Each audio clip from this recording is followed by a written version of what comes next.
Hello. Today I'm going to read The Several Tricks of Edgar Dolphin. This book is extremely special to me. It was given to me by my Aunt Janet, July 7th, 1970. Long time ago. It says, "For darling Tracy," that's me, "from Aunt Janet. I loved the story so much I wanted you to read it too." And I fell instantly in love with this book. My mom read it to me over and over because I begged her, and then later I read it to myself over and over because I loved it so much. And I think because of this book, I have forever been a Dolphin fan. So I hope you love it as much as I do. And I love book dedications. Yeah, my baby sister colored in it back in the day, which, we're not supposed to do, but baby sisters, what can you do sometimes? Anyway, the dedication in this book is for Tracy, a dolphin lover from way back. Now, obviously, this isn't me, whoever the author is, Nathaniel Benchley. That's ringing a bell. Also had someone in his life named Tracy, but, when you're 5 years old and there's a book with your name in it that's dedicated to a Tracy, I just thought that was so special. All right. Edgar Dolphin was young, but he was very clever. Even when he was small, he could hold things in his mouth and sometimes throw them. When his mother taught him to jump, he did it as well as she did, but not quite so far.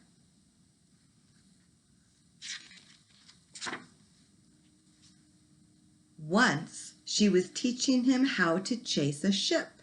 He did it with a long piece of seaweed in his mouth. His mother also taught him how to jump straight up. After a while, he learned the right way to come down. The first few times, it hurt, but he kept on trying.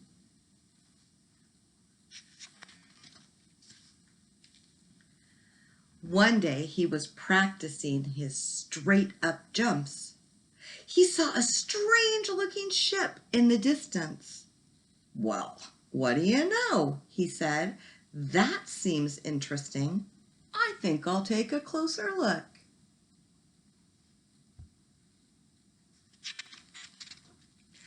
"Don't get too close," his mother said. "You can't tell what it may be." "I know what I'm doing," said Edgar, and off he went. When he got near, he saw that the ship had stopped. Funny-looking things were jumping into the water. Uh-oh. "I wonder what they are," said Edgar. "They don't look much like fish to me." So he went a little nearer. Suddenly, right in front of him, there was a thing. It had a round face and flat flippers and was black. "My name is Edgar," said Edgar. "Who are you?" But the thing only made bubbles. That doesn't sound right. "I beg your pardon," said Edgar. "Who?" The thing only made more bubbles. "I can jump straight up in the air," Edgar said. "Would you like to see me?"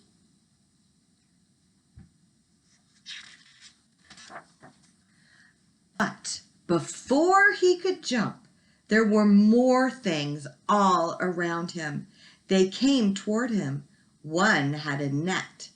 "Hey," said Edgar, "what kind of game is this?" Nobody answered.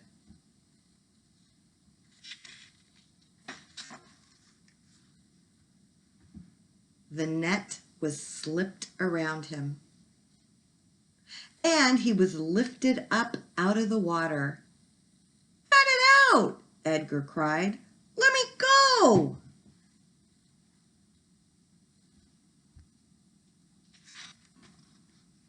But the net rose higher in the air and put him on the deck of the ship. Two men laughed as they took the net. "This is not funny," said Edgar crossly. "This is either a dumb game or a bad joke. I want to go back to my mother." But the men put him into a tank. Can you guys see my cat back here trying to get outside? Just like.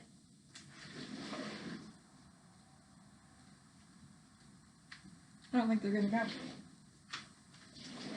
Sorry about that. "I want to go back to my mother." But the men put him into a tank. There was water in it. It kept him wet, but it wasn't very deep. "I wish I had some more water," he thought. "I could jump out of here."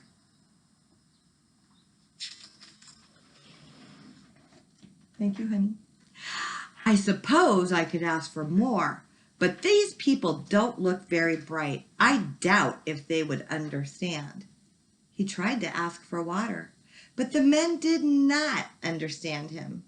They were very happy to have caught a dolphin.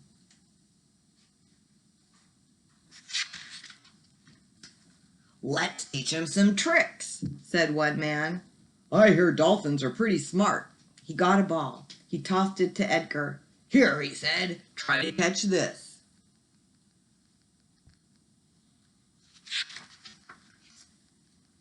Edgar caught the ball and threw it back. "Good grief!" the men cried. "He's even smarter than we thought." "If I had more water, I could show you a trick or two," Edgar thought.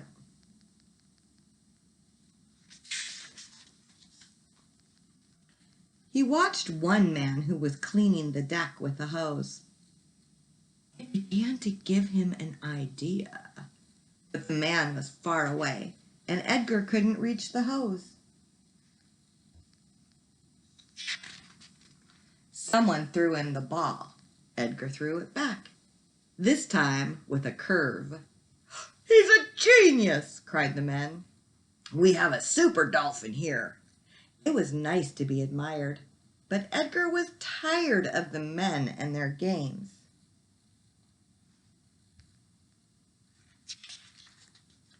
He wondered when the men would let him go. He hoped it would be soon, but suddenly the ship began to move. Edgar realized they didn't want to let him go.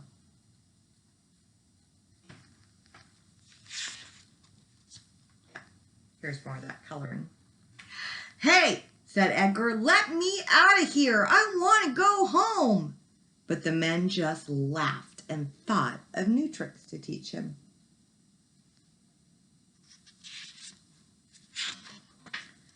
One man tried to put a hat on him, but Edgar shook it off. "He'll learn to like it," the man said. "In time we can teach him to like anything." "Not me, you can't," Edgar wailed. "I'm a dolphin. I'm supposed to live in the ocean. I want to go back to my mother."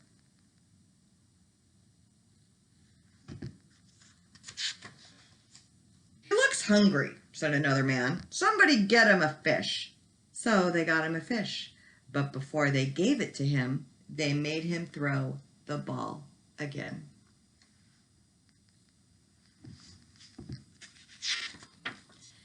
Edgar was so angry that he threw it way up in the air and over the side of the ship.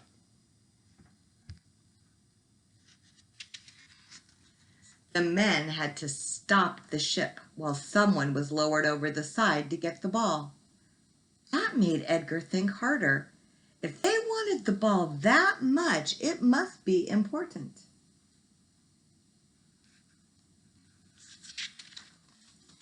Each time Edgar threw the ball, someone jumped to catch it. He made the men jump anywhere he wanted, either down the deck or into his tank. If I threw it to the man with the hose, Edgar decided to wait for his chance. Next day, when the man was washing the deck alone, Edgar decided to try. He held the ball out in his mouth. The man came to take it from him.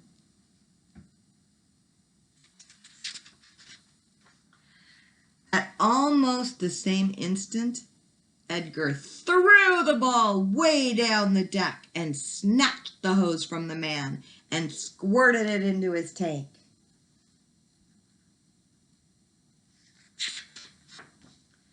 The man thought it was very funny.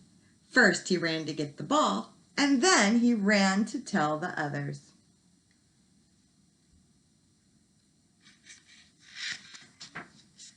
While Edgar filled the tank.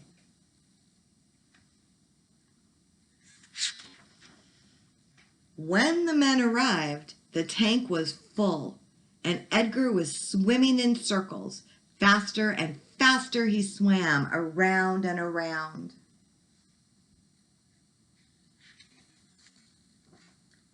And then he leaped straight up into the air and over the side of the ship. Home.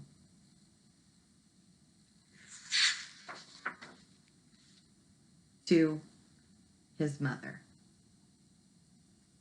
If you can see that through the pink scribbles. Yeah. I think this book's amazing. I think there are lots and lots of good things to learn from it. Besides that dolphins are awesome and smart and cool. Animals belong in the wild. They belong with their mothers, right? And always pays to be smart. Outsmart your enemies. Get yourself out of situations. All right, Ravens. See you next time. Thanks for tuning in. I don't know how to turn it off.